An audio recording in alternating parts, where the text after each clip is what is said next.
Viloyati Sirdaryo tumani Ziyakor mahallasidagi 49-konturdamiz.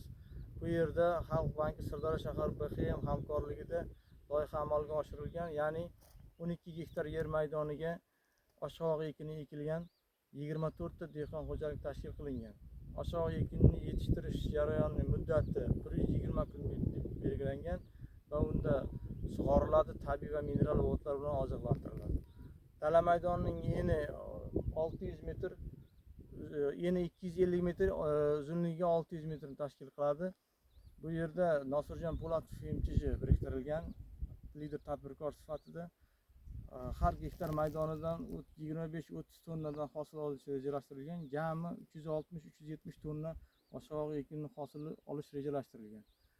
Hosilni yig'ishtirib olgandan keyin ikkinchi ekin o'rniga ham yuqori daromadli ekin ekish reja qilingan. Maqsadimiz shu yer egalarining daromadlarini yanada oshirib borish.